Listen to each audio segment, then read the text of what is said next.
It's Do Time with Pastor Steph.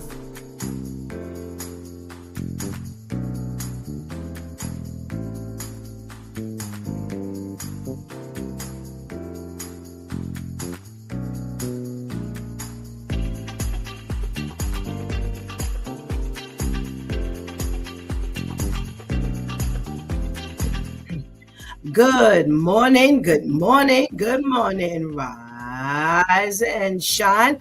You're on with this Due Time with Pastor Steph. How are you this morning? That's what I like to hear. That's what I like to hear. For this is the day the Lord has made.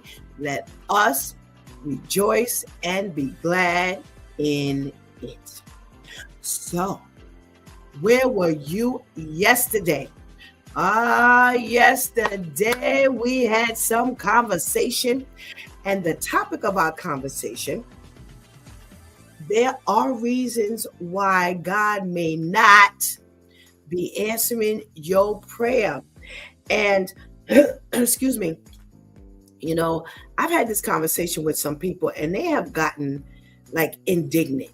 Yes, they're like, what do you mean, God is not answering my prayer when he only answers certain people's prayers? And yeah, they like really upset.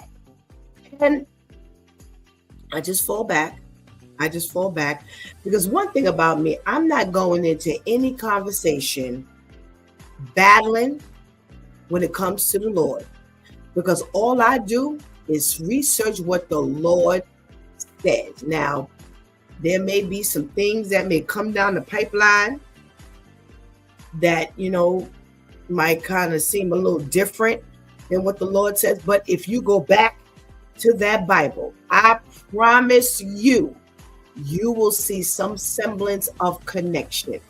So there were some points that were made yesterday as to why God may not be answering your prayer. And one of the things was, you are not right with God. Now, there's always been this lasting conversation question: does God answer a sinner's prayer? Well, he has to, because here we are. In order for us to be on this side of the fence, we were once on that side of the fence, as the word of God says, for all have sinned and fallen short of God. However, let's talk about that sinner's prayer. When you are not right with God, then you put a lot of things on the back burner, because God is not going to give a sinner what he doesn't feel the sinner either needs or deserves when it comes to certain things. Now, we all know that God is a merciful God. The rain falls on the unjust as well as the just, and he can answer any prayer he chooses to. But the word of God says, as long as you go before the Lord with a contrite heart, and he will hear your prayer. See, God searches the heart. He doesn't look at like the rest of us. We can't see on the inside. All we can do is see on the outside. So that's how we're assessing things, not judging, assessing. And we can't say whether God will answer that sinner's prayer, because we don't know what that prayer is. But we do know that the Lord says you need to come before him with a contrite heart. Now, only he knows if your heart is contrite. And trust me when I tell you, when we put our lives and our thoughts into its right place, God is always there to decipher whether it is where he feels it needs to be. So if your life is not right with God, when it says you are not right with God, if you are not right with God, then there is a very heavy possibility that he will not answer your prayer. So listen, get your life right with God,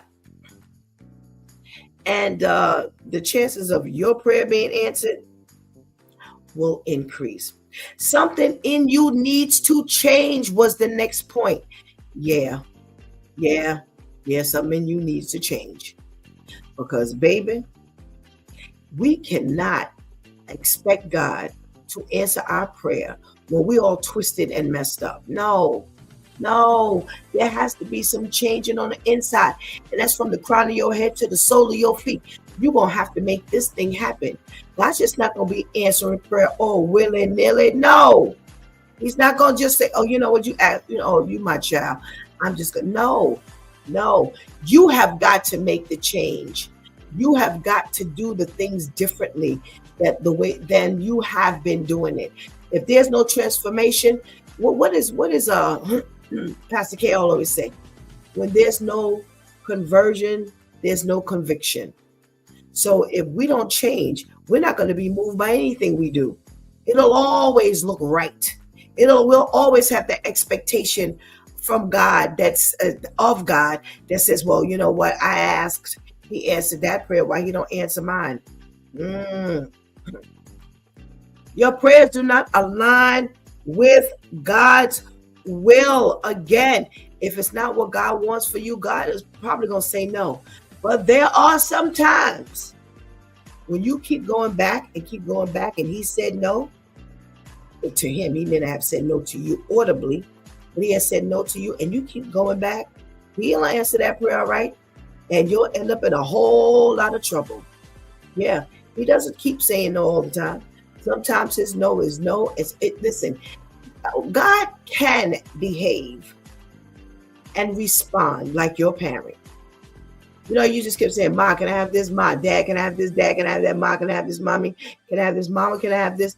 My dear, can I have this? And they're like, no. And they've told you no 15 times. And finally, like, you know what? You keep asking. Go ahead. I'm going to let you go, do your thing. Yes.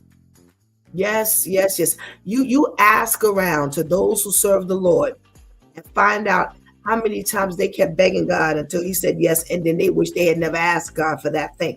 So trust me, when God says no, or when he puts a delay on something, it's for your benefit. It ain't got nothing to do with him. It's for your benefit, because whether that comes back good or bad, you're going to be the first one to be hit with that. If you make that big mistake, oh, trust me, you will be the first one to feel that. So sometimes God is going to say no, because it's not quite what he wants for you. Excuse me. Your prayer circumvents God's process. That was my favorite yesterday, and it is my favorite today. Your prayer circumvents God's process. If God needs to clean up something in your life, if God needs to change something ultimately, you can't just go and change the big thing and expect it to have the results that it can have unless you go and you start changing the little things. Yes. Think about it. It can't be just this one big bang boom theory. It has to be, God has to go through a certain process in order to get to where he needs to get, so that when he finally gets to changing something, it'll be changed from the root. You don't want stuff that's changed on the surface and above ground, because a lot of times the root of is the problem. So that's one of my favorite things. I really try to tell my congregants, no, we got to get to the root of this issue. We got to get to the root of this problem. You want God to change your problem with faith, then you're going to have to go back to the drawing board and see where that faith breakdown is. You want God to change where you live, but you can't afford to move anywhere else. How God going to move you forward if you ain't got no money? He's going to have to teach you how to save. He's going to have to teach you how to be responsible and pay bills.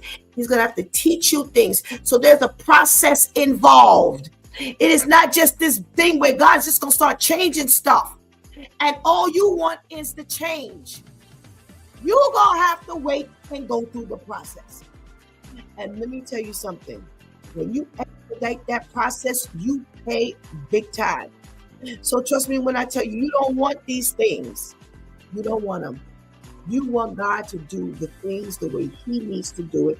You don't want him to do things the way you would need to do it. Because guess what? That's why he's God and you're you.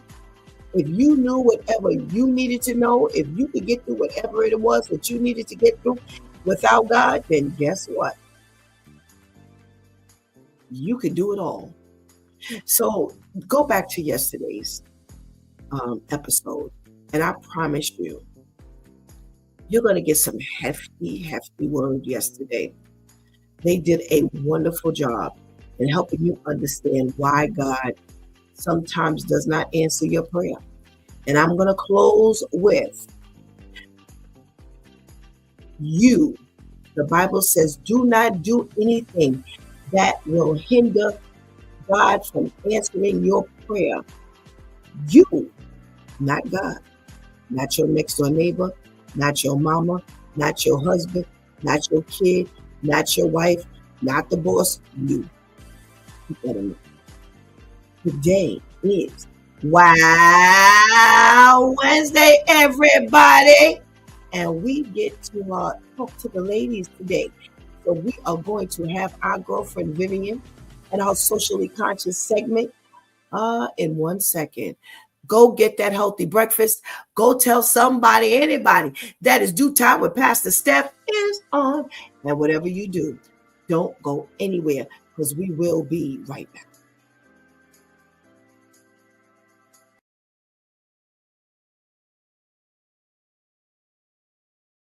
History. Ever heard of a girl so wealthy, lawmakers bent the rules? Meet Sarah Rector, America's richest black girl in 1913.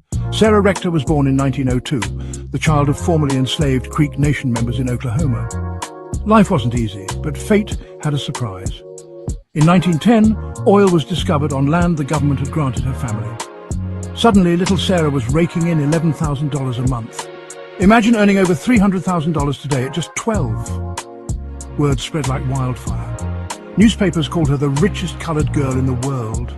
But here's the twist. Her wealth made people so nervous the Oklahoma legislature declared her legally white, just so she could ride first class. Sarah's story isn't just about money. It's about resilience, pride, and a dash of old-school cheekiness.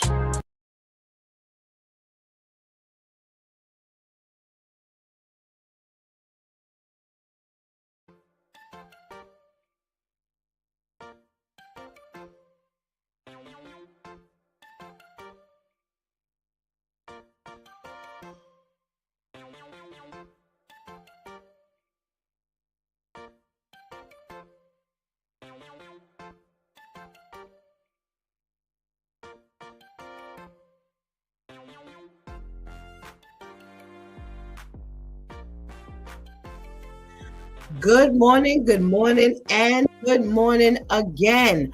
Welcome back to His Due Time with Pastor Steph. And it is Wow Wednesday, everybody. We have made it to the middle of the week by the grace of God. And while everybody else is trying to figure out what they're going to do, we've got Wow Wednesday. So I just got to say good morning before we get started to all of our viewers. So if you're in the room, just give a shout out to Pastor Steph so I'll know that you're here and I can shout you out. Okay. We got our girl, Ketty. Good morning, Ketty. Thank you so much for joining us this morning. We got Miss Charlene. Hey, Miss Charlene. How are you? It's good to see you.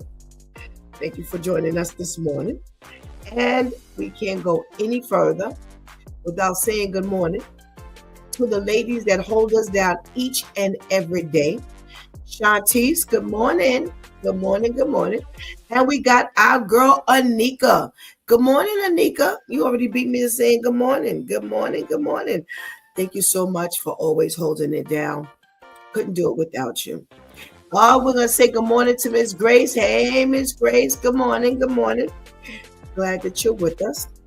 So, where's our girl Vivian with that socially conscious segment?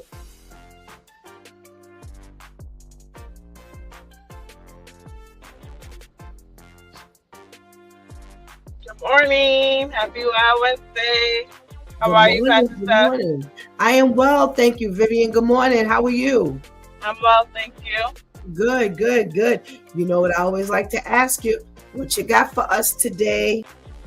All right, today on Socially Conscious, our first stories touch on these as they prepare to return back to school. The reports are saying that most states are still dropping the ball when it comes to special education. According to the U.S. Department of Education, only a few states are actually meeting the requirements under the IDEA, the law that's supposed to protect students with disabilities. The rest, they've been marked needs assistance for at least 2 years straight. Basically, states are being graded on things like graduation rates, discipline, and whether they're following the rules for special education. And when they keep failing, the feds can step in and take action. They can even cut funding for these schools and states that are continuously not meeting the requirements. The bottom line, too many states aren't holding it down for students with disabilities, and it's becoming a serious problem. States that don't earn the meets requirement rating under the Individuals with Disabilities Education Act for 2 or more consecutive years are placed under federal oversight. This can lead to mandatory corrective action plans, technical assistance, or even withholding of IDEA funding. For 2025, only 19 states earned the meets requirements rating, meaning that over half the country is in the bottom portion of these assistance. So we have the top 10 states that have consistently fallen short. Number 1 is California, then Texas, Florida, Georgia, New York is at number 5, Alabama, Washington, Ohio, Arizona, and Illinois.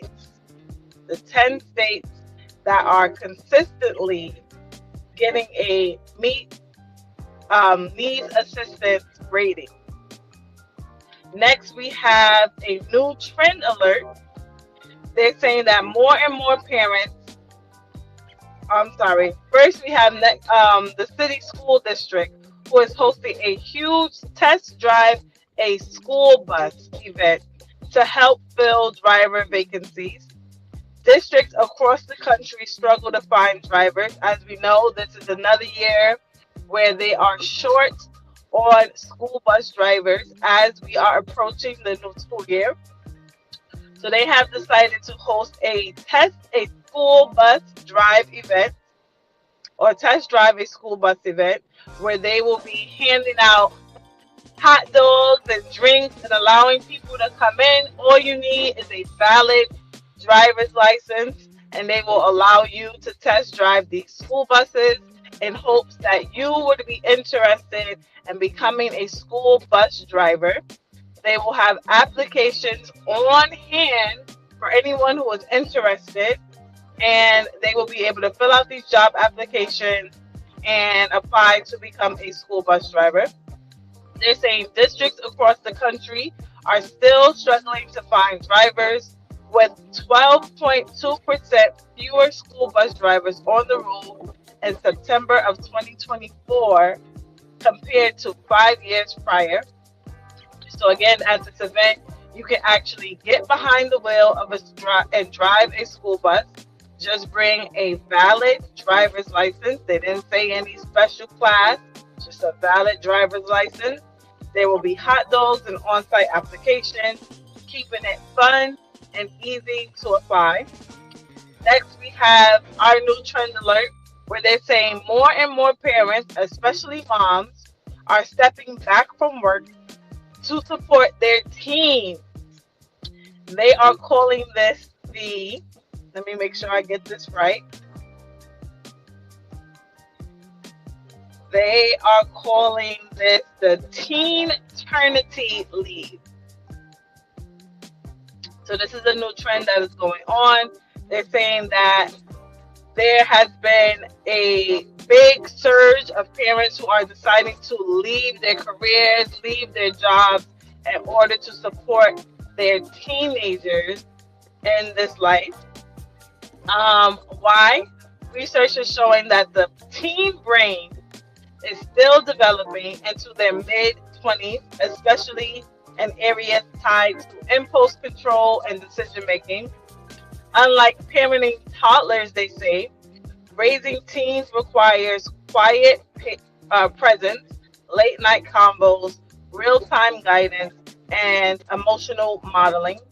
It's less about hovering and more about being available when it counts.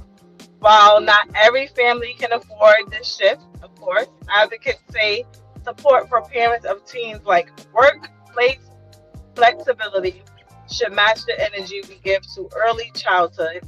Teens may look grown, but their brains are still in need of assistance. So they are having this surge of people who are taking off of work in order to be home more for their teens. And now we have our excuse me, our wow story of the week.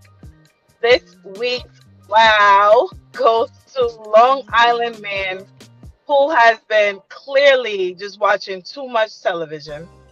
His name is Navdeep Singh. He's a construction company owner who allegedly tried to hire a hitman to kidnap, torture, extort, and then kill his former business partner, all over a business dispute. They're saying allegedly the two had a falling out after his construction company got booted off a big project. So he decides the perfect way to fix this issue was to pay $100,000 and give 10 acres of land to anyone who decided to take this job. He even paid a $7,000 deposit to the hitman. He sent pictures of this man, his home, his car, and gave all this information on where he can be found. Unfortunately for him, and fortunately for his business partner, the hitman for hire decided to back out of the deal after receiving his $7,000. And then he went and snitched, telling the police this man's entire plan. So now Singh is facing serious charges and could get up to 25 years in prison. So this has been Vivian with Socially Conscious, giving you the news that we are following. And remember, if you have any wild stories you would like to submit, please feel free to direct message me on Facebook. My username there is Vivian BM. Come back every Wednesday to find out if your story has been chosen. Thank you, as always, to our loyal viewers, and thank you, Pastor Steph. Boy, came strong, as always. Woo! All right.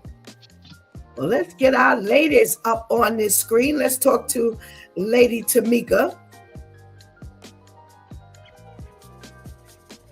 Good morning. Good morning. Happy wow Wednesday to you. How are you today? Well, Wednesday. I'm well, thank you. How are you? I'm doing well, thank you. Good, good. Well, let's say good morning to Serge. Hey, Serge. And boy, we got some stuff to talk about today. Let's start with the return to school survey that's being revealed that the special education department is not getting as much attention as they need, and that up to 19 states are failing miserably when it comes to meeting the needs of the disability program for the children. And they're looking at things like graduation rate, the discipline, and they will potentially cut funding if they do not step up to the plate and take care of this job. What say you? Well, I mean, it's sad. I'm not surprised. We look at just the everyday school system, and how our schools need so many things. There's so many cuts across the board, just on our everyday schools. So it wouldn't surprise me that special education is now affected. If anybody would think it lesser, in actuality, think it's just the opposite. they need more concerns, they need more issues, they need more resources than our everyday schools. And so if you're saying that regular schools are affected, not that there's, a school is a school, but if you're saying your everyday education needs help, then it wouldn't surprise me that those that are in what they label special education would need more as well, and that they're lacking. Absolutely. Absolutely. Part of my thought as well. Chantice, say good morning and get your response. Good Good morning, morning. ladies. How are you? Good morning. How are you? We're good, thank you. What say you about them lagging behind in their responsibilities to the special education department? Up to 19 school states have not met the criteria. No, only 19 states have met the criteria. It's half of this country is doing nothing. Because the attention is never where it should be. So if you're having issues with, I don't understand, it's special education. So shouldn't they automatically get special attention? Like, they would get pushed a little higher up the totem pole when it comes to making sure they have any and all supplies that's needed, because they're not learning, they're not functioning at the same pace as the general education, for whatever the reason is. So to hear that they're lacking the way that they are is like, so where is the attention going? Where are the funds going? Where are the priorities going? Not to where it's needed, not to say that there are not other areas that require those things, but come on. How are they supposed to get to where they can elevate if they're not getting the special attention that's needed? Yes, makes sense. Makes sense. Vivian, what's your thought? I think that is a great idea that they are grading these schools. I want them to extend this not only to like public schools, but daycares and the lower grades like what I'm in, because it's very true that these schools are just accepting these kids in for the funding, or because they have to, because of fear of being sued, and they're not giving these kids the services that they actually need. I see it all the time. So I don't know what the consequence is. I know they said cutting funding and like pretty much forcing some type of assistance on them, but there needs to be a higher type of consequence, because these kids are not really getting the resources that they need when they're being taken into these schools just because the schools may feel like they have to, or just because the schools really want that funding.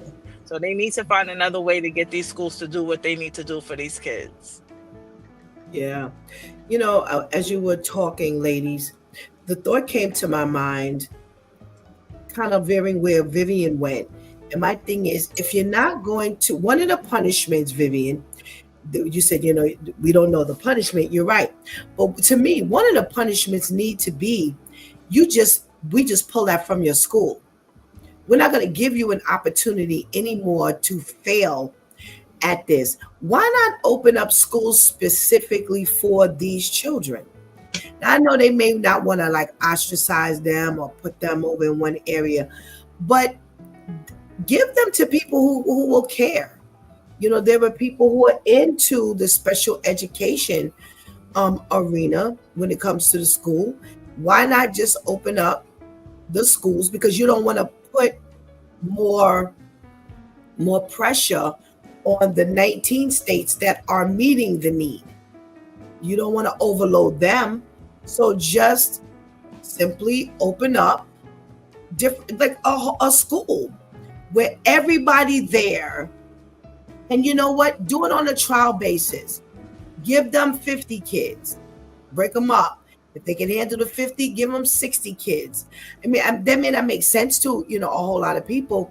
But my thing is, just, I'm not going to threaten your funding, because your funding has already been threatened. I'm going to challenge you to improve because you're going to be worried about your funding. If money is all you're worried about, then that you'll start picking it up, but to what degree? Because you don't love the children.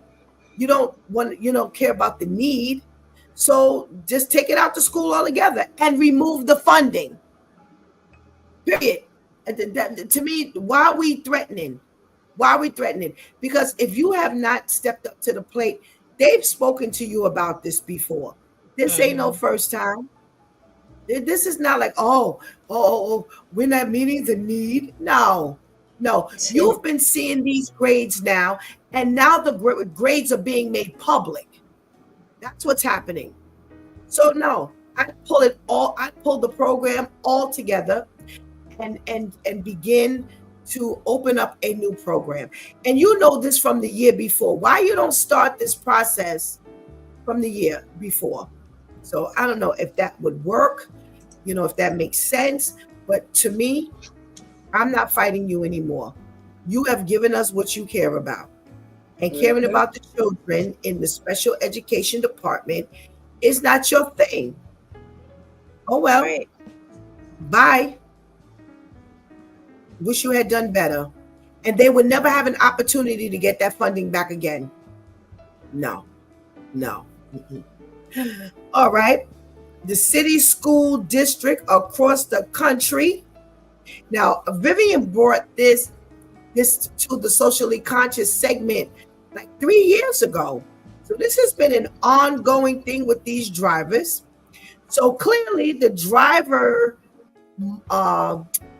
count has not increased. But if you go to this event if you go to this job fair for drivers, bus drivers, you'll be able to get hot dogs, french fries, drink, test drive for them. You will be driving a school bus. And I guess if you pass, then they'll offer you an application and you could possibly be on your way to being a bus driver. Let's do the infomercial right now. Shantice, what say you? Is this a good way to recruit bus drivers? Now, everybody out here hungry. No, like literally hungry. So you're offering food. Who's not going to show up? You're offering for them to test drive. Just because I have a driver's license does not mean I'm supposed to be on the road in a car. Now you're going to allow me to test drive this bus, which is more than a 5-seater, a 7-seater. And if, according to you, which you've already shown that your judgment is off by this screening process you got going on, if I do well, then you'll hand me an application. Well, we just heard, what was it, yesterday, or for yesterday, that people who ain't supposed to be here are getting hired as policemen. So I don't really have much hope as far as we're going to get valid bus drivers taking this route. This doesn't sound peaceful. This doesn't sound like, okay, you know what? Gospel has come to fall school. This is going to be a lot more on point. No, I see a whole lot more socially conscious news coming from this. Somebody done ran over something, someone was doing something they have no business doing on the school bus right before they were supposed to pull off. It's going to be a whole lot. But no, this is not the proper screening process. It's like you having an open house for the school bus. No. I don't like this plan. Vivian, Shanti says, no, I don't like this plan. What about you? No, I don't like this plan either. Because there is more to being a school bus driver than liking hot dogs and having a driver's license. You are driving children. You have to have a lot of patience. We hear the stories all the time of these bus drivers who lose it and wind up beating up on the kids. So no, this is not the way to go about it. I understand it is a major shortage. I understand the need, but this ain't it. This is not it. Wow. Lady Tamika, is this a way to recruit people to drive our children around? So basically, what you want is the police academy of bus drivers. You know? I just, all you're saying is that you have to have a license. So if that's the case, I just got my license a year ago. So can I drive buses? I'm still trying to figure the road out, and people, and trying to gauge what people are going to do. And, I'm still unsure about things, but you didn't say, I need to have it for a long time. The only requirement was if I have a license. I'm gonna test drive out there and get the running over cones. Can I get can I get it then? And again, there are so many different things that are important. You smoke weed? What's your history? Do you have a criminal record? Those are things that we need to know, but they just want to know if you can drive. That's hard. Okay, fine, I can drive, but in my time, in my own time, I like to smoke weed. So now the kids are coming on the bus and they smelling stuff, but they don't know what they're dealing with. But I can drive. So what type of things are you subjecting these children to? Do you have a bad temper? What's your disposition? How do you handle stress? If there's a lot of noise on the bus, are you going to stop the bus and start slapping people, or just walking by, pat, pat, pat, pat, pat, pat, pat, not really sure. Those are really important things that you need to know. All right, so I decided to think about this from the HR side, from the recruiter's side. So for 4 years, we've had a shortage of bus drivers. And we've posted signs, we've put out commercials, we've told the people who drive to tell a friend. We've done all different types of things to alert the community that we need bus drivers. What do we do next? Hot dogs, French fries. Not even buffalo wings. Like, come on. People get hungry. So let's go with the bare minimum. Do you have a driver's license? Okay. And we got an open field out, at the old dump site. It's cleaned out, so we can just let them drive around. Epic fail. There are didn't we just get finished talking about God's process? Yes. Processes are in place for a reason. We don't pull the cart before the horse. I'm not about to tantalize your mind, your pocket, or your mouth by putting you behind the wheel of a bus. First of all, like you all have said, driving a car is not driving a bus. So why would I go outside of the process where you apply normally? I'm interested in driving a bus. I want to apply for the job. You check my credentials. You then send me to school for driving a bus. You need a CDL license to drive a bus. So sometimes they make you pay for it. Sometimes they pay for it. And sometimes it's split. They pay part, you pay part. So whichever way you're going to do this, then do that part. Then take a psychological exam. So I'm going to give you an opportunity to drive a car, drive a bus, feed you, and then realize that you're not psychologically equipped. Because just like you all have said, it's not just about getting behind the behind the wheel.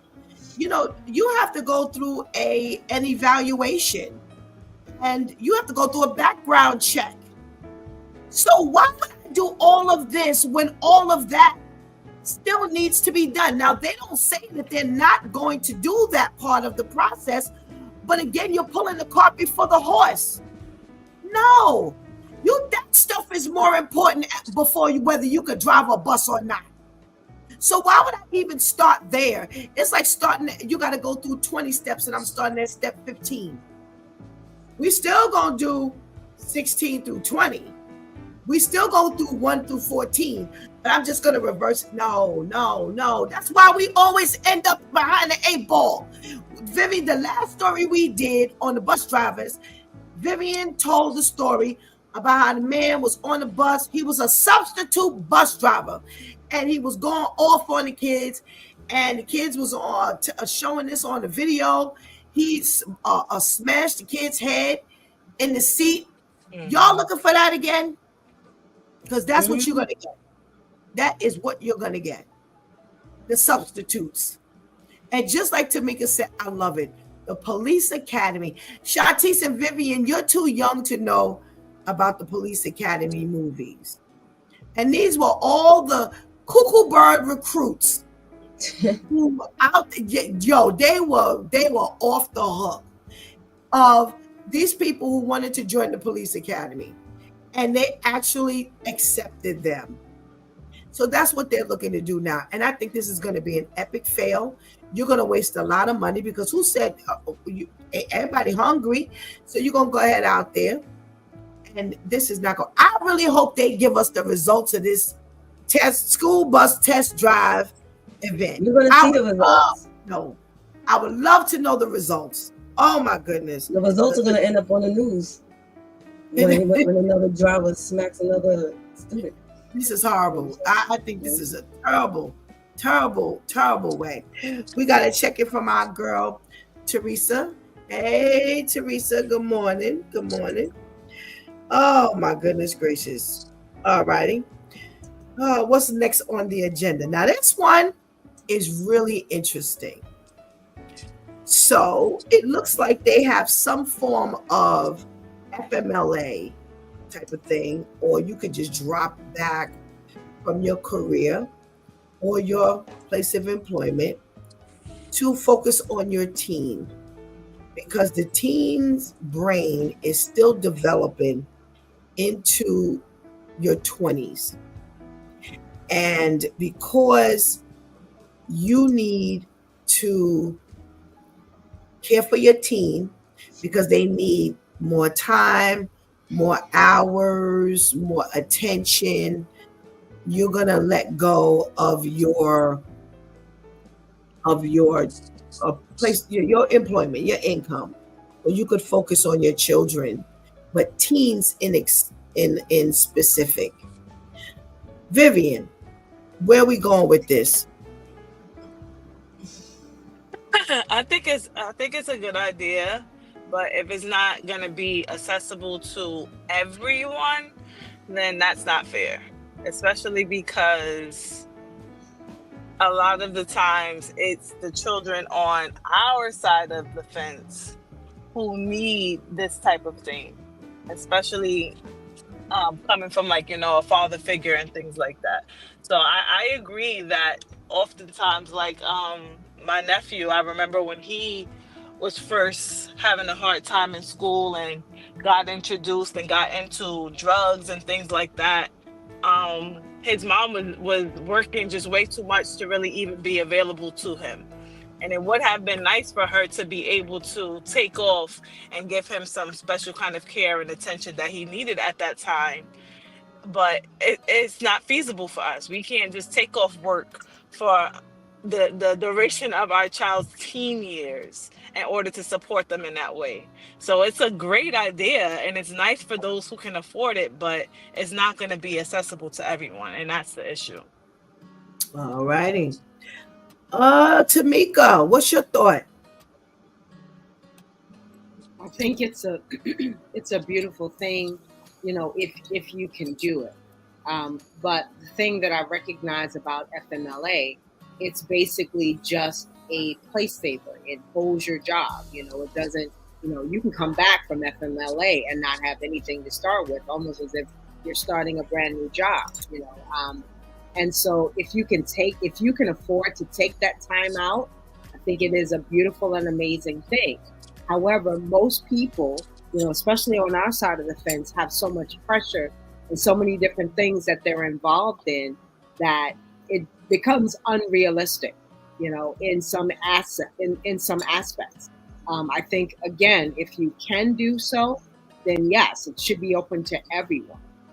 But and if you can't, you always have your circle. There's always somebody. If it's a auntie, if it's somebody across the street, a neighbor, a friend, that you can reach out to make those things available, and then reinforce what that best friend or that neighbor has said, so that your child doesn't feel neglected. Okay. Shantice, what do you think of this concept of a parent leaving their job so that they can tend to the needs of their teen children? With all due respect, this is one of the dumbest things I've ever heard. When we were growing up, you got up, you ate breakfast, and you went to school. What's with all of the coddling? What's with all of the, you want to take off to, listen, these kids, if you're eating right while you're pregnant, these kids ain't coming out no different than we came out. Every child is not the same. Some children do need a little more attention than others, but to take off, like you taking a semester off from school, what? To take off of work. So my question is, what's supposed to be happening while you take off of work? Are you going to double check the homework? Are you going to follow them to school because this might be one of the kids that always cut school? Are you going to sit in the back of the classroom? I had one of my friends, he just told me when his child wasn't a teenager yet, he was still an adolescent, but he used to just out of nowhere some days just sit in the back of the class. And like, yeah, let me see how many times you raise your hand to participate. Excuse me, the teacher asked something, where your hand at? Are you going to be doing that? Are you going to, like, I don't know. This, as soon as Vivian was initially giving this story, it was just like, what? I got into a car accident where I could have lost my life. And I was like 20 something hours short of getting FMLA. They refused to allow me to, and I was on that job for 7 years. They refused to try to find a way for me to get FMLA. And I physically could not go back to my regular job duties. And this is what you're now offering. This is why Vivian's initial story of how they're not paying attention to the special education students are not getting attention, because attention is going to places like this. So the general education students, their parents get to take off to babysit whatever, but now the special education isn't getting the proper. This is just completely bogus to me. I don't see anything like that. I don't know. I don't know, especially with the type of parents that we have today. As like I said a few weeks ago, especially the millennial parents, which for the most part, if the shoe fits, wear it. For the most part, is real questionable. What are you going to be doing with this extra time for real? Because it's giving child support. Most of the women who get child support don't use it for the child. So you take off to give your teenager extra attention. Is that extra time going to really be going to your child? I know. This is bogus to me. Okay, we got a statement from Serge. Yeah, it's hard to take time off from work when you have to pay bills and etc. to maintain a living for your kids.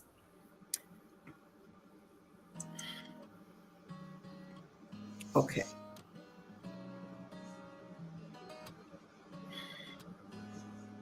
It's imbalanced. It's imbalanced.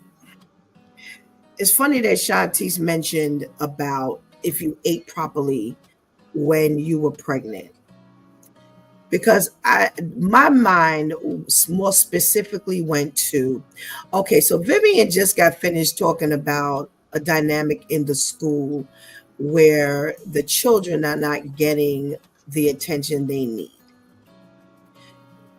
I always say big messes were once little messes. If you took time with your child differently when they were younger, look at the example that Vivian gave, because when she said it, I was like, okay, that's exactly where I was going. Her sister had to work.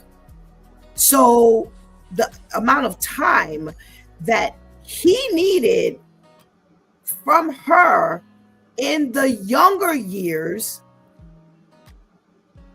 she couldn't provide. Now, this here, we got to talk about this more, because this one area is loaded with problems. First of all, are we having children we can't afford? Number two, are we having children we ain't got no business having?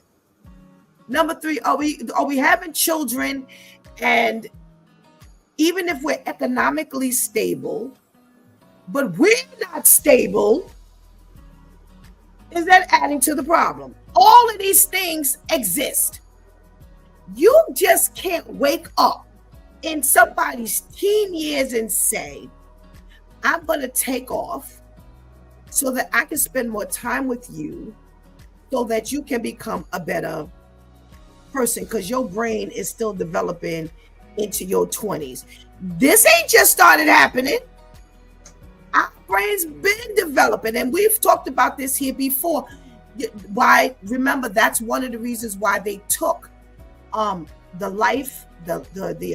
sentencing of life off of child criminals, because their brains had not been developed enough to understand, in their opinion, their actions. So although they understand one side of it, they don't understand another side of it. So you take off your job for this child. Now, forget whether you got the money or not, because we know it's going to be an ultimate wreck if you don't have the money. And in all honesty, a parent who can't afford to, they ain't thinking about this thing. Mm-hmm. That ain't an option. If I can't, listen, I had a mortgage. Shantice was driving me crazy at one point because she wasn't going to school. Quitting my job wasn't an option. So now her sisters are supposed to suffer. I'm supposed to suffer, and we're supposed to be homeless because Shantice can't behave. Shantice can't find herself in the school. No, we'll all be locked up first.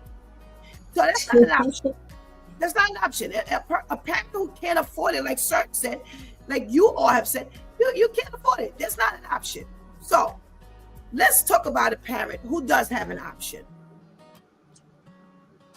You think a kid who's a teenager gonna want you quitting your job for them?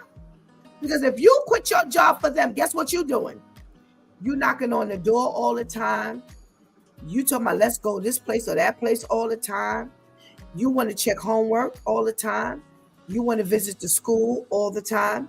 You know, you're going to want to know what they're doing on their tablet, their laptop, or their phone all the time. You're going to need to visit the school all the time because you got to fill your time with their time. Yep. Now, what are you doing with the hours of, what's that, 8:30 or 8 o'clock to 3:30? What you doing? Because they in school. So what you doing? You losing your mind, losing your money, because you need to pay attention to them, but for 6-7 hours of the day, you can't even be with them. And then the time when they get out, they want to be with their friends. They want to do this.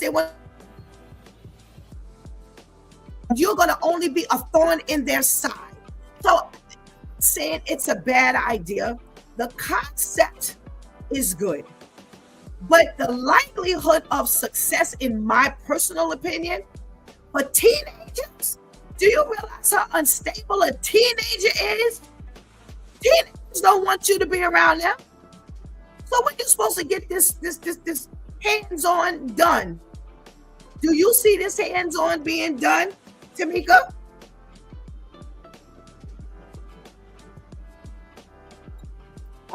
Well, now that you put it that way, I didn't think about that way, but remember, I always said that I'm glad that I don't have children, because I would have been a helicopter parent anyway. That would have been me on a regular. You getting out of school, the bell just rang. I'm saying, hey, I got lunch. So, but I could see you, and teens go through things mentally, and there are times when they want to tell you stuff, and then there are times when, this is why every generation creates their own language, because I don't want mama and daddy to know what I'm talking about, and it doesn't necessarily mean that I'm doing something bad. It's just, oh, there she goes again. Oh, yeah. There he goes again. And it's fine to do that. Those are what weekends are for. Allow your time or days off when you normally have your days off. So that you can do that. Early in the morning when there's prep time. Those are those crucial moments. When they come home from school and it's feeding time. The sad part about it now is the essence of the family has been lost, where everybody ate at the table. Now you got the child in the bedroom watching TV or playing a game. Dad is doing this. Mom is trying to take care of whatever. And the essence of us coming together, that's the whole point of that, and now I'm going to take off my job. In addition to that, there's been the crucial part of us coming together has been lost since the pandemic, and we really need a healing as a whole. All right. Shantice, do you see a teen peacefully allowing their parent to shadow them, to spend more time with them, to engage them in more vacations or outings? Do you see teenagers now allowing peacefully their parents to do so? No. I see a lot of hands-on though. As far as, I'm gonna put these hands on you if you don't do that work. Because the parent is going to continue to throw in the child's face, I done quit my job to make sure, That's all the child is going to hear. Everything is going to reroute itself right back to the fact that you chose to leave your job.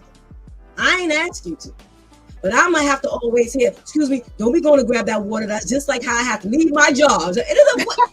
What? I don't need that thrown up in my face, ma'am. I didn't ask you to do that. I'd rather, you know what? How about I drop out, you go back to work, everybody can run off into the sunset. How about we do that? No, I do not see this being no kumbaya. I'm sitting here staring at this, at this consoling of this hand on this back. And I'm like, wow, that must be beautiful. Because that is not reality. I don't know what AI photo this is, but this is not how it's gonna go down, especially on this side of the fence. Because just like you said, Pastor Steph, the second I have to even think about taking a day off to go up to your school, the very first time I got caught cutting, well, I didn't get caught, but I got in trouble for cutting. Pastor Steph was leaving for work. She went upstairs, got dressed, halfway dressed, came back downstairs, asked me something, went upstairs, came back down and said, I'm gonna ask you one more time. And anytime she said that, I pretty much already knew she either knew or the Lord didn't said something to her. And that was it.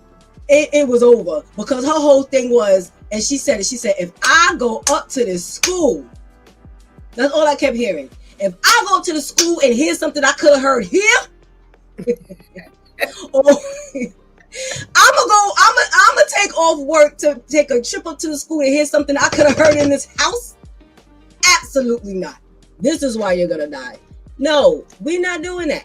I don't see this being no blissful. Again, I see a whole lot more socially conscious news coming from this this FMLA allowance, or whatever term you want to use. I don't see this as being no beautiful. No, this and you know what? This is what causes a lot of hostile situations.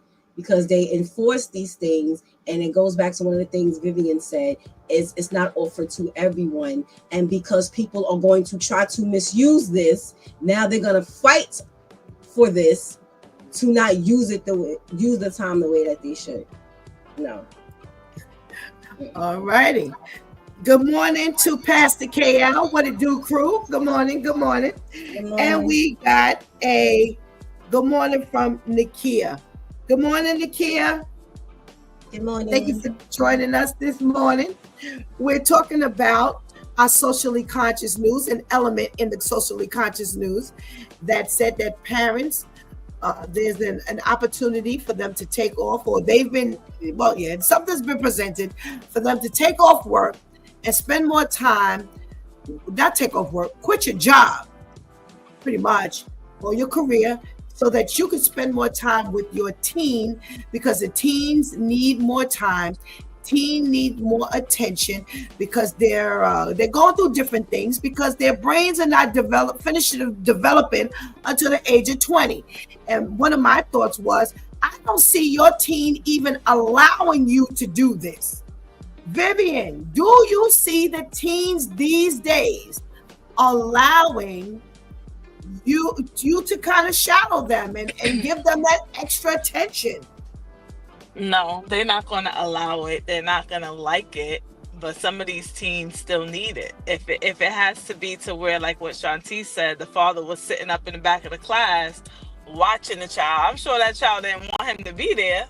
But if we got to go through this, then that's just what we're going to have to do. If it was made available to where, even if I'm not quitting my job completely, or, leaving my career completely, but just allowing parents to have a little bit more time. Everybody don't have weekends off. Some parents have to work weekends and overnights and double shifts. So if it was something made available to where they could just be there more, even if the child don't want it, I think it'll be useful. I think it'll be helpful. So it might not be blissful. It might be a hostile situation, but I think it could help some. Like, maybe not everybody is going to see a benefit from it, but I definitely think it'll be useful to, like the situation with my nephew. His mom was not available pretty much at all. She was working overnight jobs and double shifts, and he was pretty much on his own for a long time. And even now, her second child, y'all know the situation with that, and this person watching him that shouldn't be watching him and things like that, because she's just not available. So it may not be welcomed by the team, but I think that being able to be more hands-on can help. If not everybody, it'll help a lot of the kids make better decisions and do better in their life. At least if the parent has their mind right. Okay, Vivian, let me give you a dose of reality. We all know it could be beneficial. That's unquestionable, because we all know that even growing up, had we had just maybe a little more time or whatever, it would make a difference. I myself, raising the three girls, three different levels. They were not back to back. They weren't step. Each level, it definitely could benefit. Oh, I don't doubt that at all. I think it's a wonderful idea. I'm talking about reality. You spit it out yourself. The reality of a kid who's rejecting this is what we're getting now. That's what we're getting now. Your kids don't want that kind of time. They don't care nothing about it being beneficial. What needs to happen is, if that's what you would like to do, you better sit down and have a long conversation with your kid. Because I would hate to see a parent quit their job and then find out this ain't the child you want to do that with. Because do you realize that a lot of rebellion comes from when you want to spend more time with your child? This is done on a regular basis. This whole thing of spending time with your teen ain't new. The only thing that's new is quitting your job, doing this full time. But teenagers don't want you spending time with them, period. You know what teenagers want? They want you when they want you. Mm-hmm. They The teens don't want you there when they want to be with friends, when they want to play games, when they want to go out. All they want is money and freedom. They don't want discipline. They don't want you shadowing them. They don't want you asking 2-3 questions. Done deal. So this, we know it's beneficial, but this is going to be an epic fail. And like I said, you said it yourself. They don't want it. And when they don't want it, they will give you literal hell. You get no cooperation from your teen. We ain't talking about 10, 11. We're not even talking about that. We're talking about teenagers. People who think they're grown. People who wish they were grown. People that had their way. Let me help you understand something, viewers who don't have teens. Parents are a necessary evil. You know what that is? That means I need you, but I hate the fact that I need you. That's I need you, but I hate the fact that I got to come to you.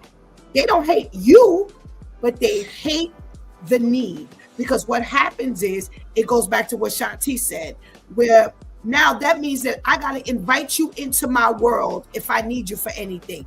What happens then? You asking more questions. You want to know what's going on. The parent that sat in the back of the classroom, that ain't happening no more.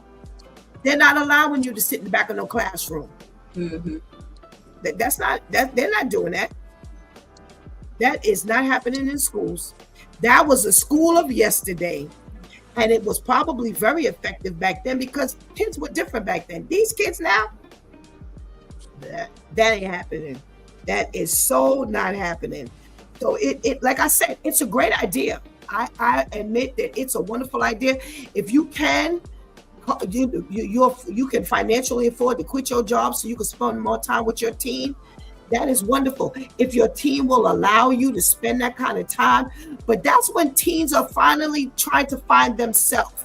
So even though their brains are not developing as quickly as you might think, and it takes them well into their 20s, they still think that they don't need nobody. And you will get the brunt of that. You're not going to get, that's not going to be very welcome.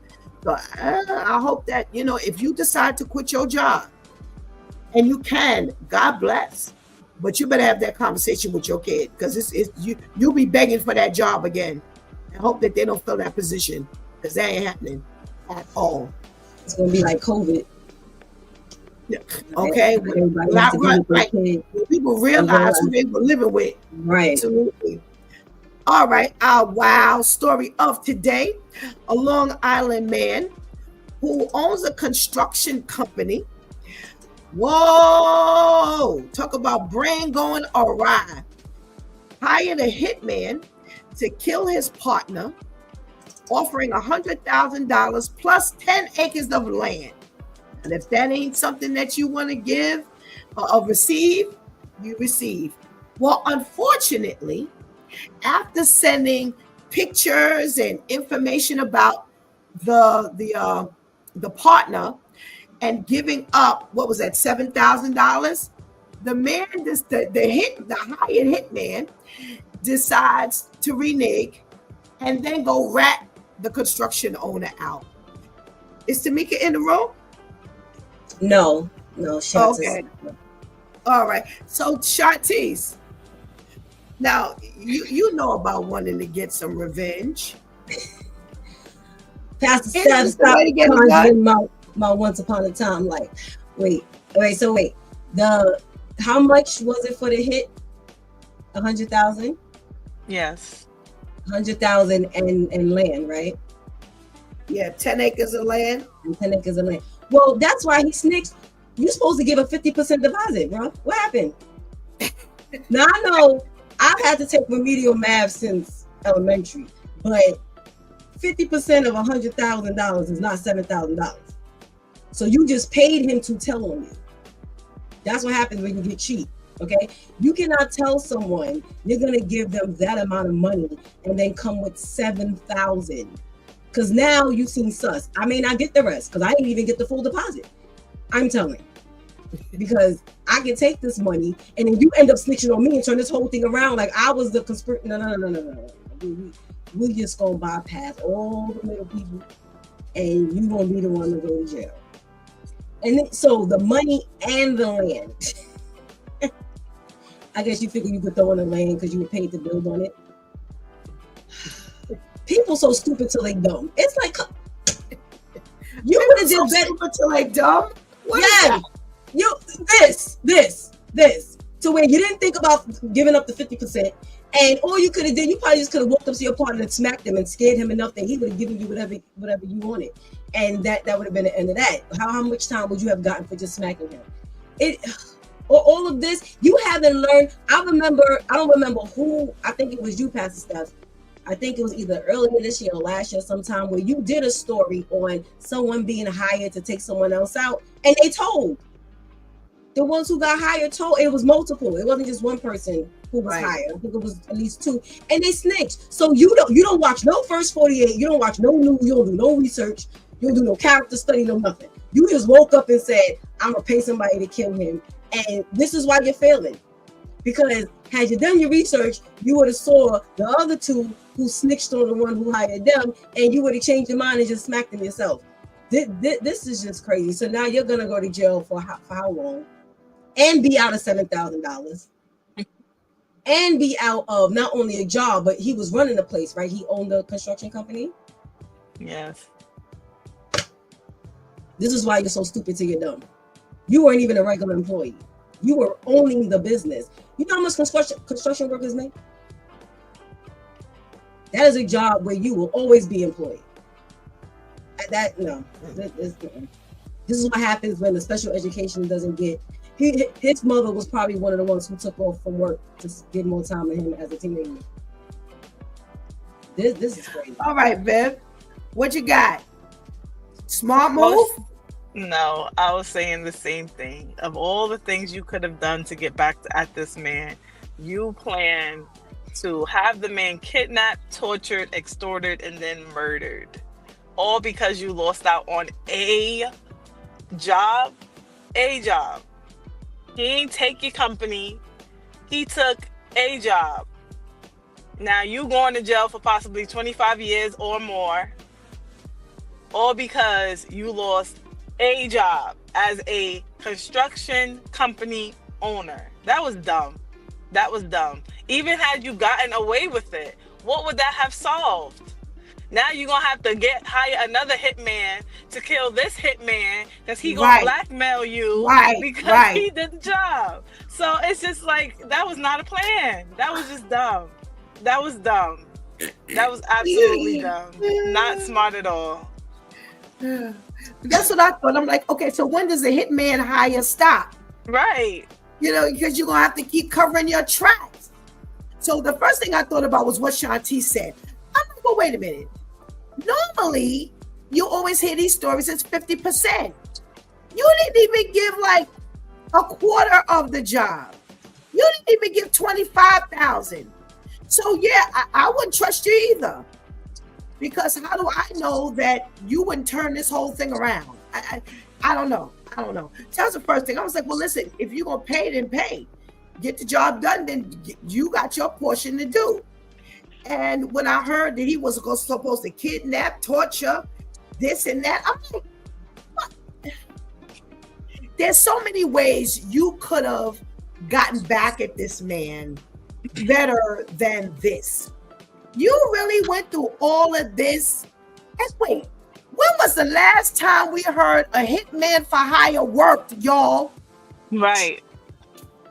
It's what? Because everybody gets told on. Like all the stories we've ever done since 2020, all the hitman for hire stories never, ever, ever worked. It was always the hirer who ended up in jail. I'm like, oh my gosh. The hirer. The person who did the hiring. He always ends up, or she always ends up, because we've done a couple of stories about women hiring somebody. Remember the woman hired a hitman to kill the police officer boyfriend? Mm-hmm. Yes. It's like, yo, it doesn't work. It ain't gonna work for you either. Stop. It was so silly, so silly.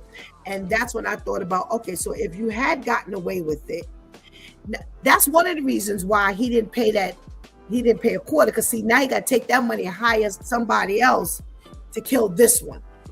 So when the job was done, he was like, all right, where the rest of my money? He would have already been hiring somebody else to kill him. So this would have been a rolling hire, hitman for hire issue. So no, we got a plan. I wonder if the supplies that was needed to torture was supposed to come out of the $7,000. So you need duct tape, rope. What's that thing that they got? The string, the zip tie. You need all that, and don't let him already be deranged, because he's gonna think of some other ways to torture, which means even more supplies. So now you tapping into my deposit, which isn't really a deposit, in order to get these supplies. And even that has come up. That's what I say, you watch the first 48. How many times have we watched first 48 and the suspects have been caught at the hardware store buying the tape and the rope? Nobody thought to get somebody else to go get the supplies. No, you see me walk up in Home Depot with the shopping cart. You're so comfortable and stupid that you got a shopping cart. You way comfortable. You in and out of aisles. You looking. You probably pick up a candy bar in the checkout line. It's just like nobody thinks. Nobody on camera. And on camera. No mask. No nothing. Now it's not COVID, but if you seen with a little mask, ain't nobody questioning you now. Still, you ain't even got that on, and they got somebody else with them. They don't ever go shopping by themselves. Like they not gonna be able to find. So you go get the duct tape while I go get the rope. Like what are y'all doing? Or they're asking for assistance for the concrete that they need to help the body sink. Yes. They asked one of the employees, which aisle is the cement in? So now they can go and ask someone, didn't you see this woman in here with red hair ask for... And then so Shantice has already veered into this. Vivian, what kind of brain do you have to even be a hitman? So I want to ask. I don't know, because it don't never work out. We ain't never hear a successful hitman for hire story. I don't know what kind of brain you would have to have. You would have to be the CIA or something to really know how to get away with murder. So I don't know. Oh my gosh. Because it's always an epic fail.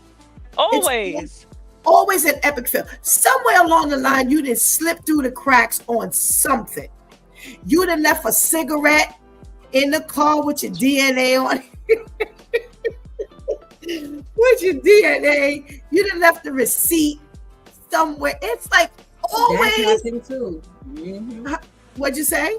That's happened too. They found the receipt for the cement, the tape, the rope. Yeah. And you like, bro, you really needed the receipt. So when you took it, you ain't just rip it up and then you needed it for your records. Well, did you have to show him? So when you went to go get your balance, excuse me, don't forget the extra $82. Because look, I need the rope. Like what? I think they always, because let me tell you something about planning. A good plan, it needs to be thorough. I don't care what you're planning. And when you're planning a murder for hire, you've got all kinds of things, all kinds of loose ends, because you haven't thought to just eliminate that. Like Shanti said, erase the receipt by tearing it up and throwing it in the garbage. Or it's always something that is left out and left behind. And it's like, yo, just stop. Don't even bother. Because you're gonna need that $7,000 for bail money. That's all it's gonna be needed for. So that's why I asked, okay, so what does it take for you to be a successful hitman? And in all honesty, nothing. Don't even try it. Don't even try it. Because here was what I thought you were going to say, Viv. I thought you were going to say that, come to find out, that the one he was hiring was an undercover, because that's what Right. always happens. Mm-hmm. That's what I thought. I was like, she didn't say he was an undercover officer. Wow, that's a Such new winners one. in life. So it's just got to get yourself together. Vivian, we're about to lose you. What are your parting words to our viewers today?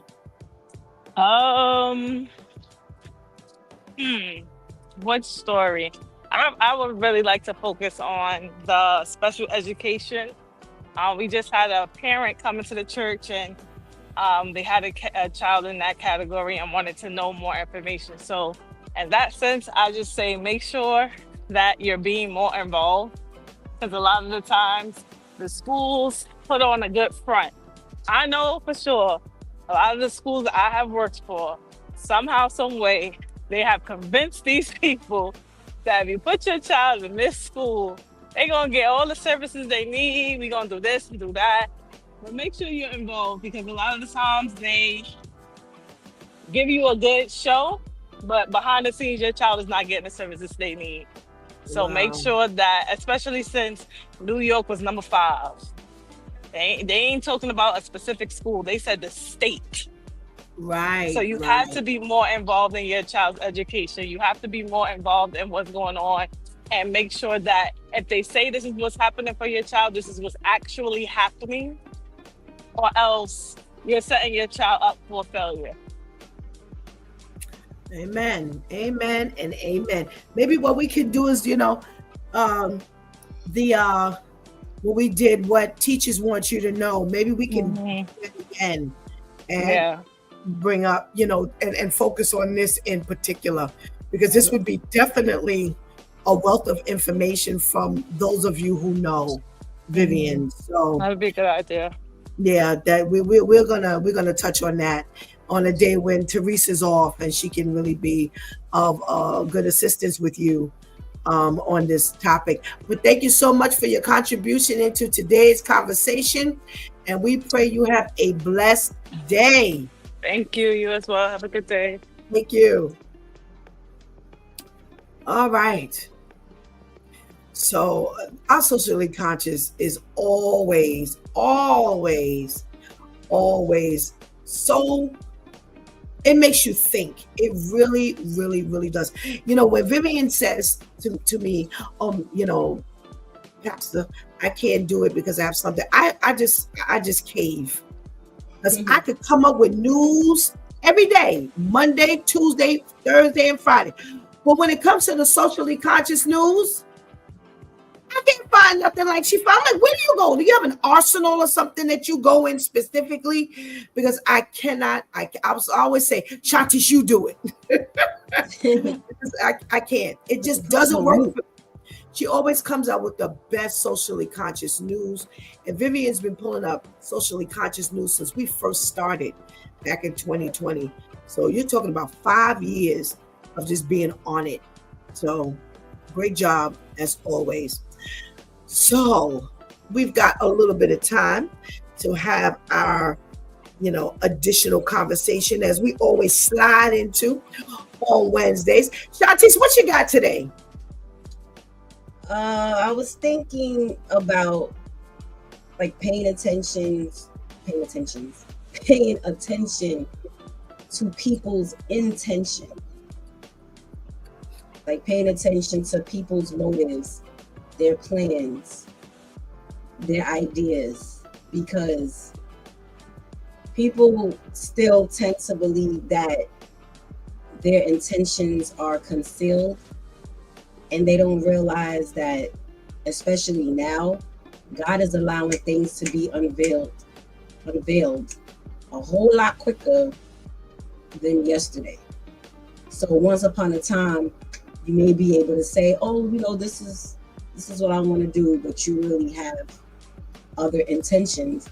And it may take a little bit for that to come out. Not anymore. It's almost like you can't finish saying it before your intentions are already exposed. And especially as people of God, this is why we have to make sure we have discernment and we're on guard and our antennas are always up, because people will continue to try you in whatever way, and you just have to make sure that you're alert. So that whole paying attention to even your own intentions. I've learned, Pastor Steph, to go before God. Like, I'll go to God with something and I'm like, is that why I really want to do it? Or is it because of something else? Because I don't want to lie to myself, because we do that a lot. I don't want to try to fool you either, God, because I can't. So if I'm saying, oh God, can I please have a car? Like, I would like a car because I want to be able to help more with transportation for the church or whatever. But if it's really because I want to run the streets, please help me find that out about me now, so that I can now work on that desire, especially after our conversation yesterday. But yeah, just paying attention to what are your real plans, your real ideas. You say that, but something else is showing. I'm glad you turned it to look at both sides, because I always say we're so busy looking across the table, we never look in the mirror. Right. So let's take this. We got a little time. Let's take this from both angles. So there's a scripture that says, 1 Peter 5:8, be sober-minded, be watchful. Your adversary, the devil, prowls around like a roaring lion, seeking someone to devour. So how does that play into you being the prey? Somebody, they're coming at you, and you think that they're on one level of intent, and then you find out that they're on another level of intent. As we always say, the Bible addresses everything, and here it's addressing that. Well, yes, and we understand that, when God says be sober-minded, it doesn't only mean literal sober as far as like drinking, even though that's one of the main things, but just being in your right mind, not doing anything or focusing on anything that would alter your mind. So real quick, I had someone invite me out to dinner for one intention. The plans were, and I made sure we were very thorough in discussing the plans, because I didn't want there to be any misconception as to why we would be at dinner. This is supposed to be a business dinner, which is very common. People have legitimate business dinners, lunches all the time. Only to find out after getting there that your plan was to just have dinner. Sir, I didn't want to go on no date with you, because now this is what it's given. It's given date. But had I been all googly-eyed at the fact that this man was willing to spend money, this man was willing to buy me food, if I was still drinking because, it was suggested like, oh, would you like something to drink? And I had to stay, no, thank you. I will have a Coke, because I do not drink. Oh, thank you. So now, before I would, let's say I was still drinking, before I could even take the drink, but my brain would have been intoxicated with the thought of, oh, this man is willing to spend money. Oh, how much more money? What else can I get out of him? Now I'm not sober-minded. Now I'm off guard. Now I'm not listening as clearly. I'm paying attention to, okay, you already, I don't want to be here anymore because I came here for one reason, you're here for another, but I'm still paying attention to the conversation. What are you talking to me about? I can't be as alert and I can't pay attention to the details like that if my brain is altered because I'm focusing on something else. So that be sober, be vigilant, because your adversary is just looking for that crack to slither in. Yeah, there could have been a whole lot of cracks that he could have slithered into in that situation, but now everything is on even higher alert because God allowed your intentions to be exposed. Absolutely. Pastor KL says, some are praying, AYING, and some are praying, PREY, meaning lurking. So we definitely, like you said, it says be sober-minded, be vigilant. Like you said, we find ourselves drunk off of power, So the power of, oh, well, whatever I did got him to invite me out to dinner. You're looking at your capabilities, what your prowess has done. We're talking about be sober minded, meaning that alcohol, just somebody offering you something. We always talk about that mind altering, where people say, I don't drink to get drunk, but you're altering your mind intentionally. So therefore, you need to be sober minded. Yes. Number 3, when you're out here, we are not living in a world where you can let your guard down. You always need to be alert. You always need to be aware. How many of us take Lyfts and Ubers and you're already vulnerable? How many ladies have said they've been in a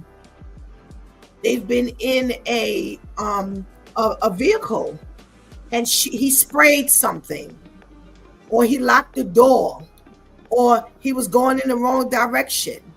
If all you doing is on your phone, or if all you doing is just, flipping through your phone, or you in la la land, or you studying, you nodding, that there, it could end up being an epic fail. By the way, while I'm on this topic, I want to let you all know that I just read an article that they are turning the Ubers and Lyfts, I guess for the safety of women, they're shifting and they're doing women for women. Yeah, so it's not just open. And I don't know if they're doing it state by state. I don't know how they're doing it, but it's a shift now where it's an all women car share, whatever they call it. But women will be picking up women. So unfortunately, because of the dynamic of the enemy and how we can't even get from one point to the next, safely without having to worry. So they've now implemented that. It's already started. I didn't get a chance to see where, because I couldn't read. I didn't have enough time to read deeply. But rest assured, those of us who ride Lyfts and Ubers, that you are now going to, be in the company of other women. And there are not as many women who do Uber and Lyft driving. But for those of us who maybe are more comfortable, you may be able to request and that be fulfilled. So I just wanted to say that to you. On the other side of this praying thing, so we spoke of if you are the prey, P-R-E-Y, somebody's lurking on you. But Shantice also brought up the other side of it, and Titus 2:7-8. Show yourself in all respects to be a model of good works, and in your teaching show integrity, dignity, and sound speech that cannot be condemned, so that an opponent may be put to shame, having nothing evil to say about us. So you got to make sure your integrity is on point. Shantice. Yes. Making sure your plans are in agreement with God's plans. Because again, if my plan was to, I was invited out. So already the typical female who has plans of getting somebody, I know somebody right now that she's always expecting somebody to do something for her or get her something. And I finally had to ask her recently, like, where did you do that at? Like, where did you get that from? Stop thinking, and it doesn't matter. Like, she's not discriminatory. Like, you could be a man or a woman, But it's, oh, you're not gonna do that for me? Oh, can you do this? And I'm like, stop. Listen, everybody could use help. But let someone offer. Stop asking, stop expecting, especially expecting, because sis, If it's between me and you getting a sandwich, okay. But you have to make sure that your plans are on point, especially because you don't know someone else's plans. So I could have had to where I was invited out to dinner, and now I'm saying like, okay, so where we going to eat? Oh, I looked the restaurant up. The restaurant got $3 signs. That means it's a little pricey. Okay, so that means he's okay with spending money. Well, I'm gonna go and I'm gonna order this and I'm gonna get that. And I might be able to get him to do something else. Give me something else. Whether it's the same time or on a later date, and you have no idea that he's plotting on you as well.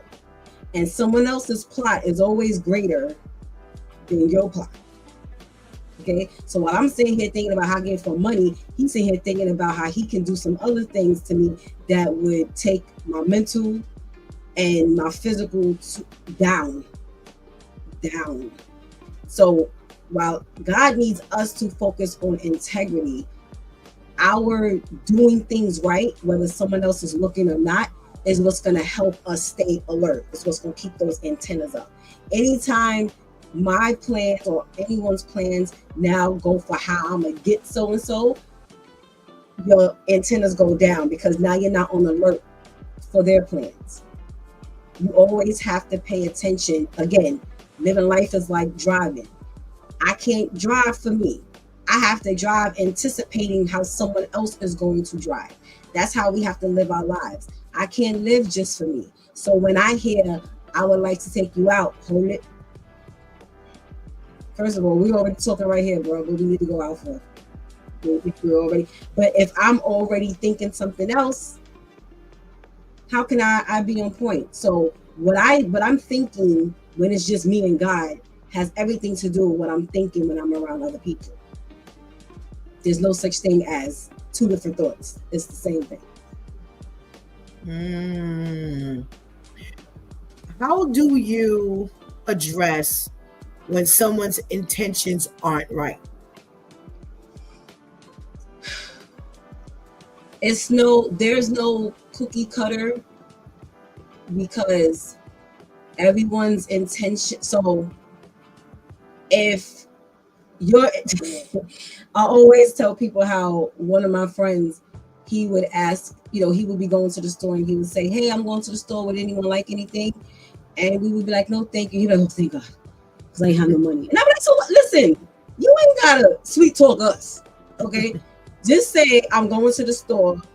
Can I pick anyone up something? But, you can send me the money or give me the money. There's no shame in that. Like, I understand, you're a man and you would like to be able to get, but reality says you ain't got it like that. It's no shade.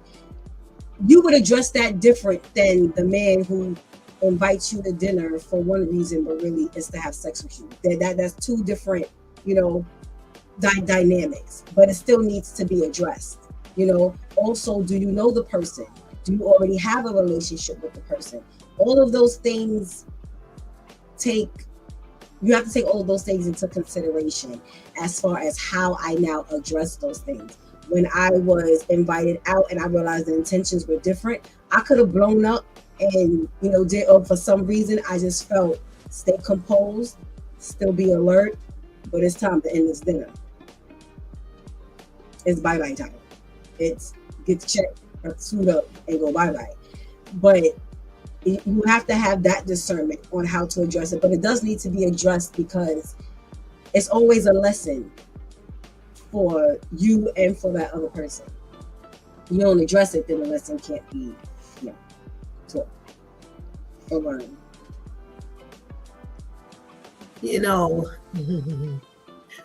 It's as times go on, you realize there's nothing new under the sun.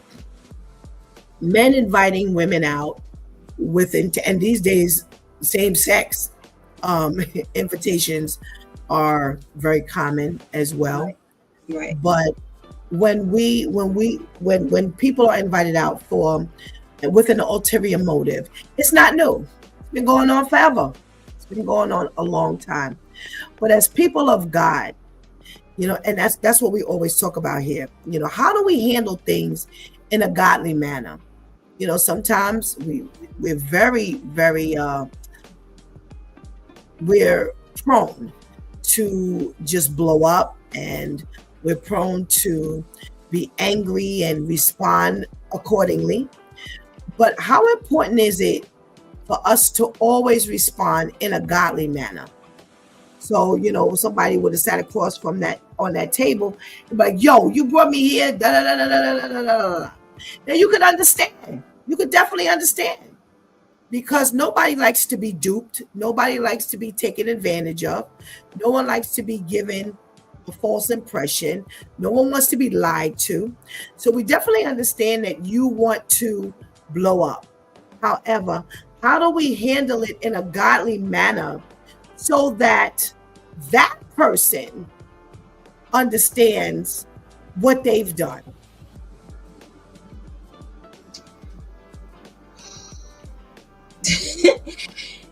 Being upfront, but with class, because you could say, like you say, well, why would you invite me here?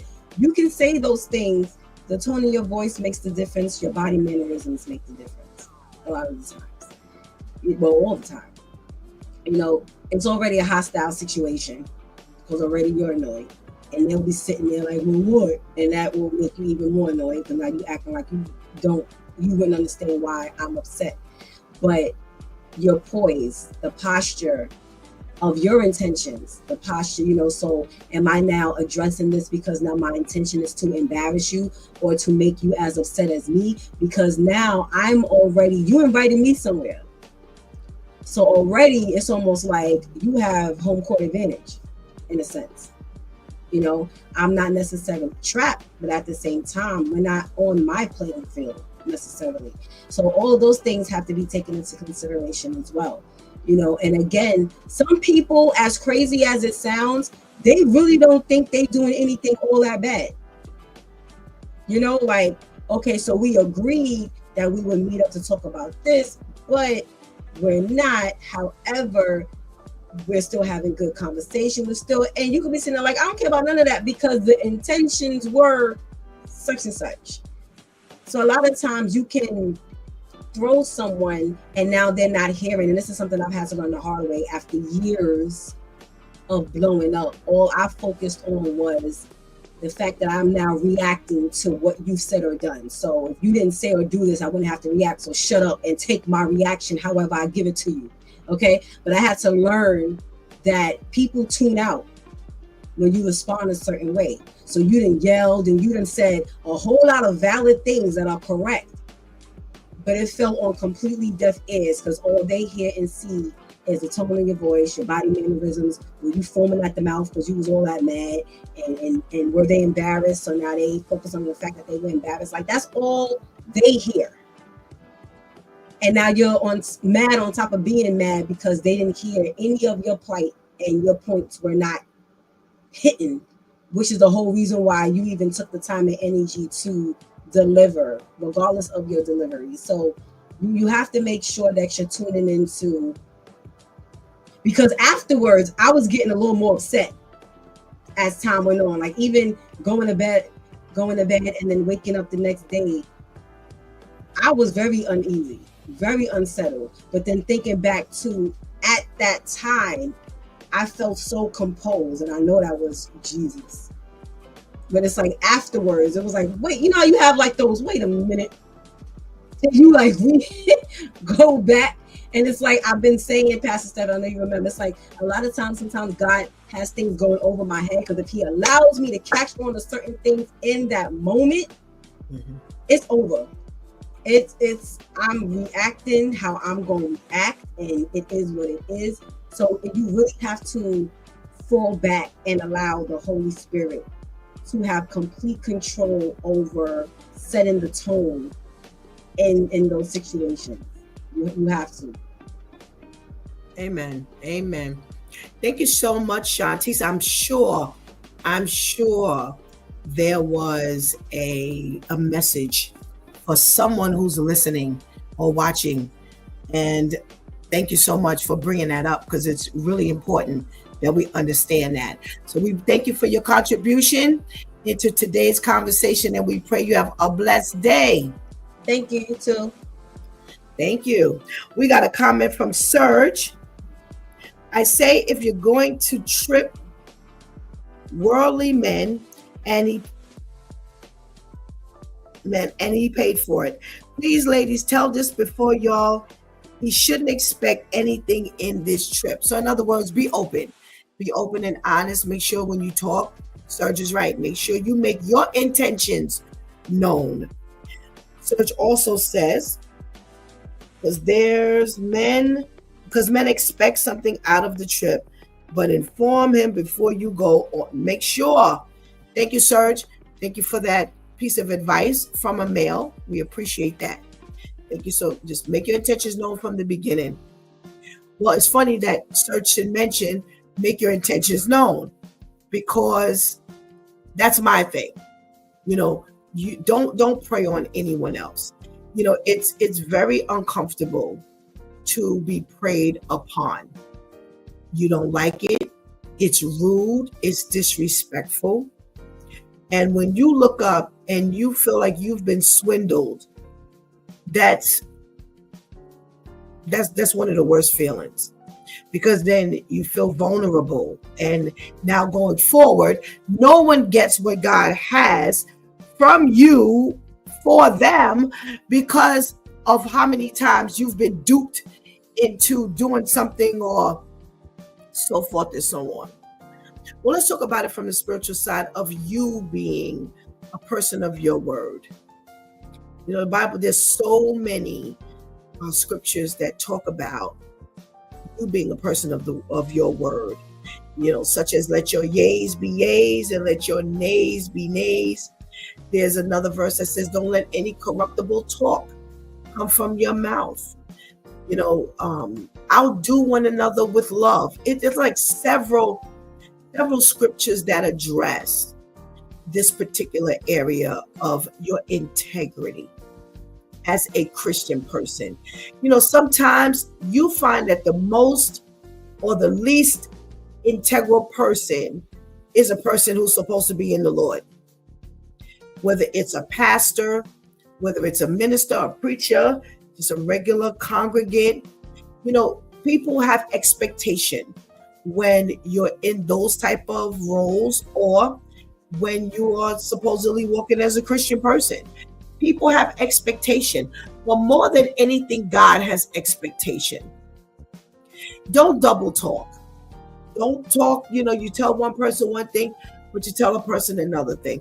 Don't tell someone something, but in your mind, you got something completely, well, I'm going to say this in order to get them to do that. But then after a while, I'll switch it off. They won't be mad when I explain to them why. They'll understand why.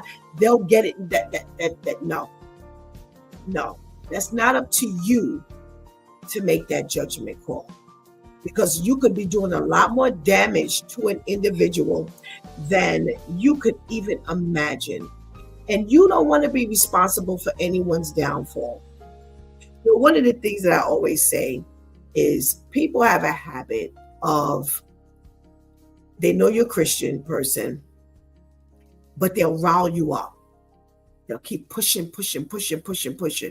And then when you explode, they're like, you're a Christian person?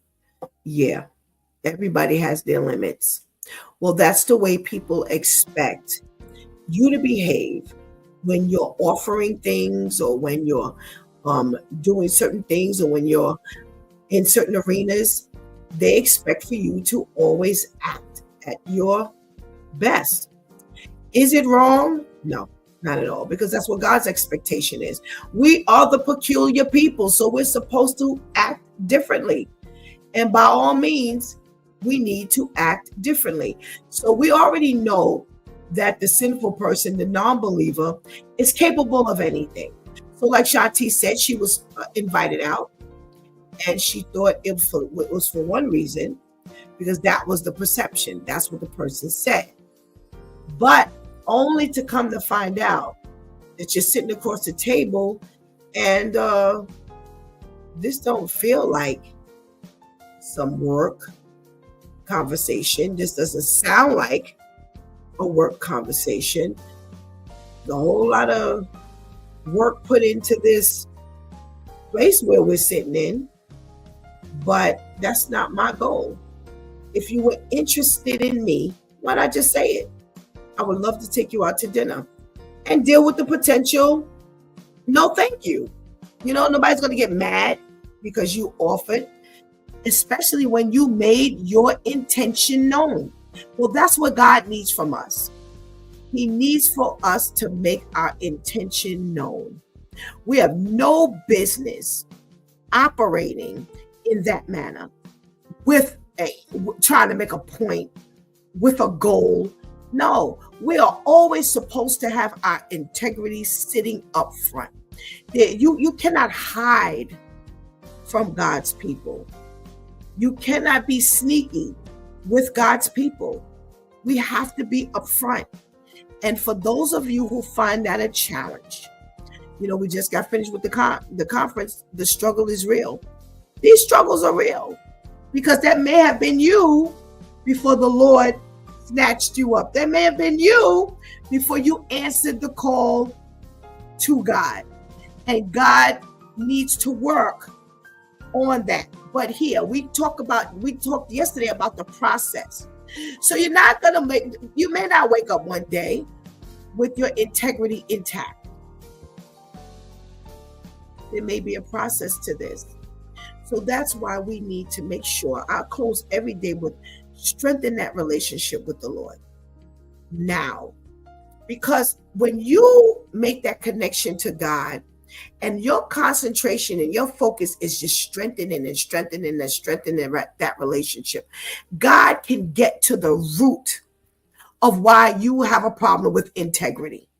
Were you always lied to? And now it's like, yo, I'm going for mine. So I'm going to say what I got to say, do what I got to do. I need to make it happen because I need to get my come up, because listen, when I was doing it honestly, the people will tell you this. When I was doing it honestly, all this was going on. And now I listen, I just need to maneuver because I realized that I need to get them before they get me.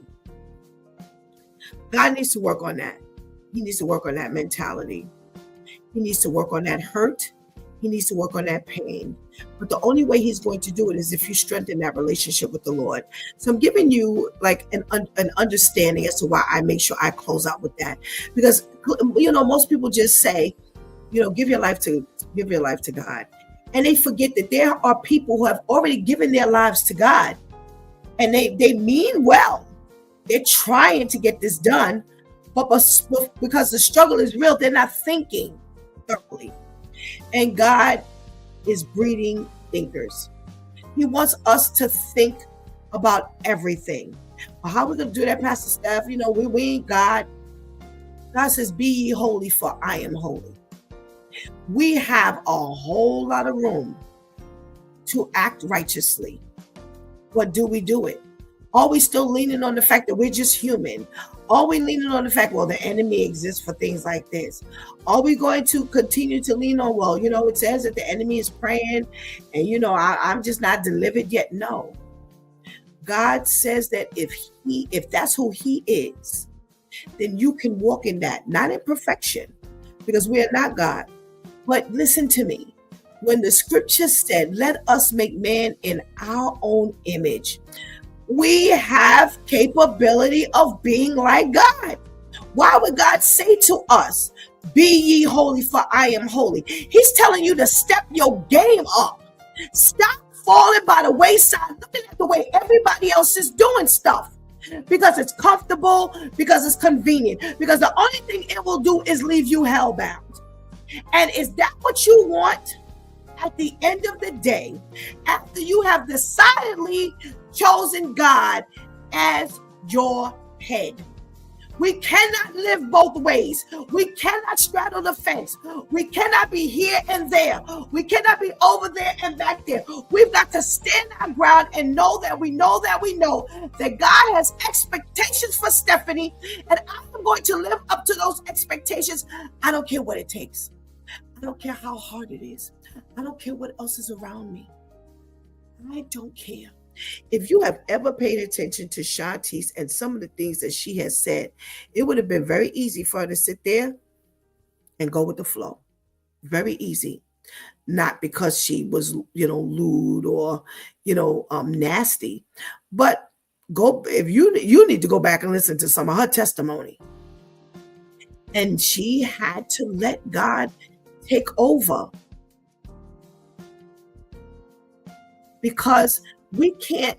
Let me tell you something, why I said it was important for her to behave as a Christian, and why it's important for us to behave as Christians. Because what did it say to him?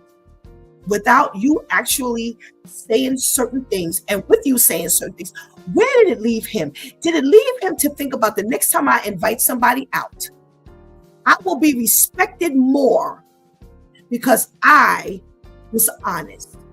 That I could have had an opportunity with this young lady, but because I went the wrong direction, I may have blown it. Will I run the risk of blowing it futuristically? Shantice may never have to speak to this individual anymore, but her response is what's going to nail not only Shantice's life, but his as well. We know that he will not call her up for something different, for the right thing, and then maybe a conversation will ensue about the way she responded. How do you know that he's not thanking her right now, just not in words? We don't know how we leave people. We don't know how the footprint of God, the footprint of God is left each and every time we behave the way God needs us to behave. That's what our job is. Our job is to leave the footprint of God everywhere we go. And if we miss the mark, then shame on us. Let's get it together. I don't want to hear how hard it is. I don't want to hear how difficult people are.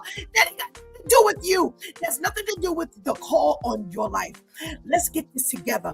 And that's why we're here each and every morning.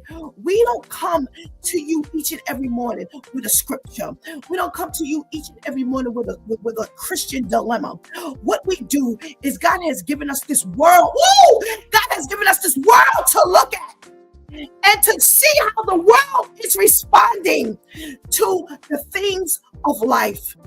And what he has done, he has taken a group of people who have come from a trying past, who is still struggling with some things. And he says, I need to use you. I need you to use you for you to help these people learn how to walk. I need to use your mouth. I need to use your actions. I need to use your experience to help people understand that regardless of what you go through in life, I have the answer at all times. There is nothing I can do in your life. There's nothing I can do in their life. And I need you to take your experience and to help them understand, that whatever they're going through, it's not too big for me. That the same way I changed you is the same way I want to change them. And that's our job as a Due Time crew member, is to get that nailed, to leave God's footprint in your life.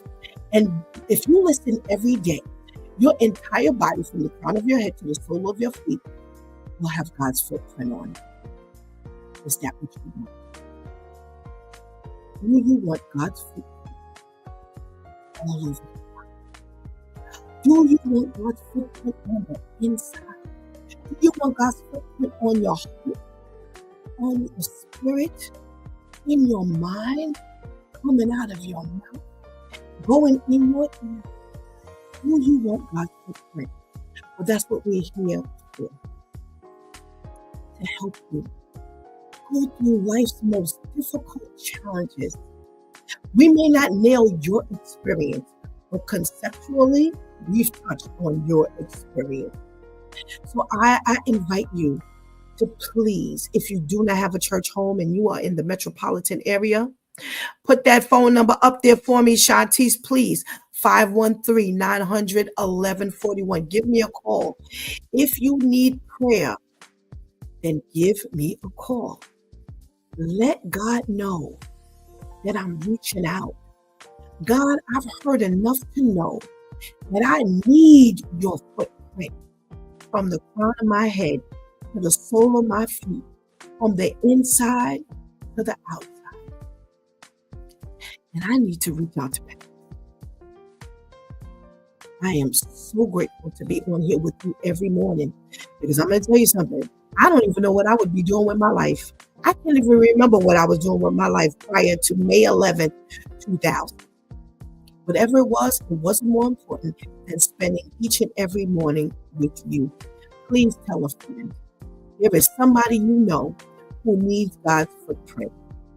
And it's up to you now to help them get God's footprint in and out, from the top to the bottom. You've been watching It's Due Time with Pastor Steph. Join us Monday through Friday from 7 a.m. to 9 a.m. where we discuss matters of the heart, mind, and spirit. As you go through your day, be sure to set your mind on things that are above, not on things that are on the earth.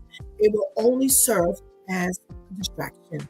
Remember, prayer changes things. It's Pastor Steph signing off, and I want to thank my Due Time crew, the ladies, for helping us get it right and always showing up big time. Thank you for keeping that chat room alive and letting us know that we are engaging with you, United States.